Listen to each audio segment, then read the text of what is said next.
Hi everyone! So, ang topic natin for today is all about the concept of priest. A priest is the Old Testament was a man appointed by God to offer sacrifices, prayers, and praises on the behalf of the people.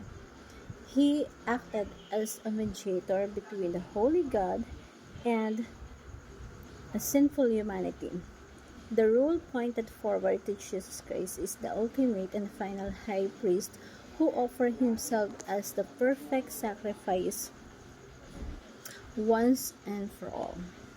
So Christ has fulfilled priestly completely. There is no for repeated sacrifice or human mediator. So yung prophecy, yung symbolic, yung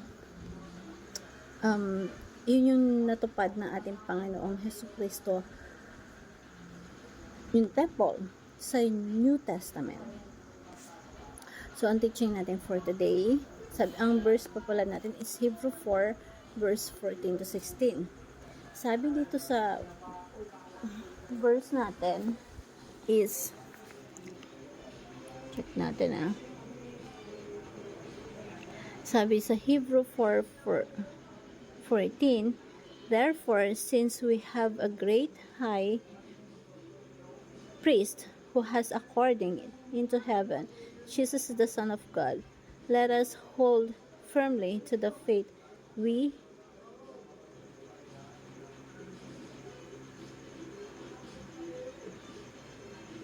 proclaim. So, dito po, yung first teaching natin, Jesus fulfilled the Old Testament priesthood.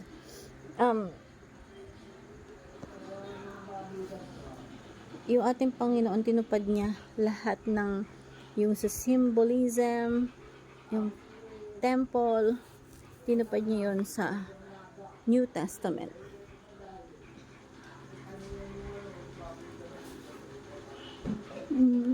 Kaya napakagandang paniwalaan natin na si Kristo yung tumupad ng historical history ng isang katauhan. So Jesus fulfilled the priesthood in the Old Testament.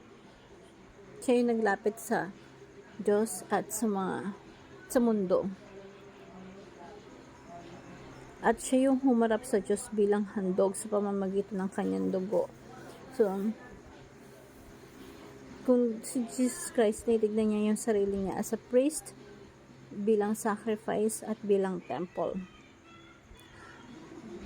Kung gusto mong punta sa Diyos before, parang punta ka sa temple. But this time, on the New Testament, pag gusto mong punta sa Diyos, now, si Jesus Christ is the way, the truth, and the life. Siya yung mediator natin papunta kay God at wala nang iba. Kapag tinanong mo yung pag sa Bible, pag nag-ask kung sino talaga yung mga priest, ang priest na tinutukoy dito is dati pili lang, pero ngayon lahat ng mananampalataya ay tinatawag din na priest, pare. At mahalaga bilang ikaw isang priest is sumusunod ka sa pinunong pare, and that was Jesus Christ.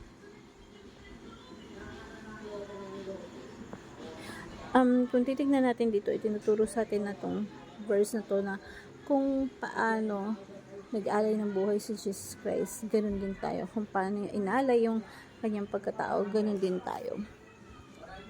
So, katulad example, bilang parte ng katawan natin, yung bibig natin, diba?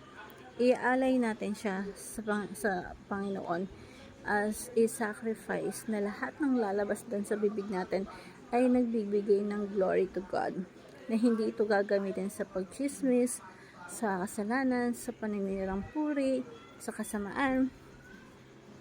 So, yung body natin as a living sacrifice or temple of God, kailangan Ito yung kasi yung templo. Pag sinabing templo, bahay ng Diyos.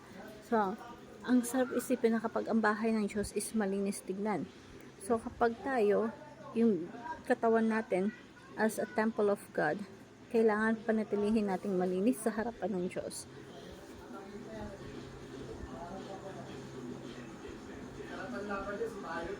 Then, Jesus offered himself as a perfect sacrifice. Jesus built a spiritual temple in his body. So same thing din with us at bilang pananampalataya that our body is a living sacrifice. And ito yung perfect temple, a spiritual temple na kung saan pwede natin ialay sa ating Panginoong Diyos na malinis sa harapan ng Diyos. So let us obey Christ as part of His royal priesthood. Offer yourself as a living sacrifice and observe holiness for you and your temple of God. So, I want to share this simple prayer to you. Heavenly Father, thank you for sending Jesus, our great high priest, who have himself as once for all sacrifice for sin. Because of him, I can come boldly to your throne with a confidence and joy.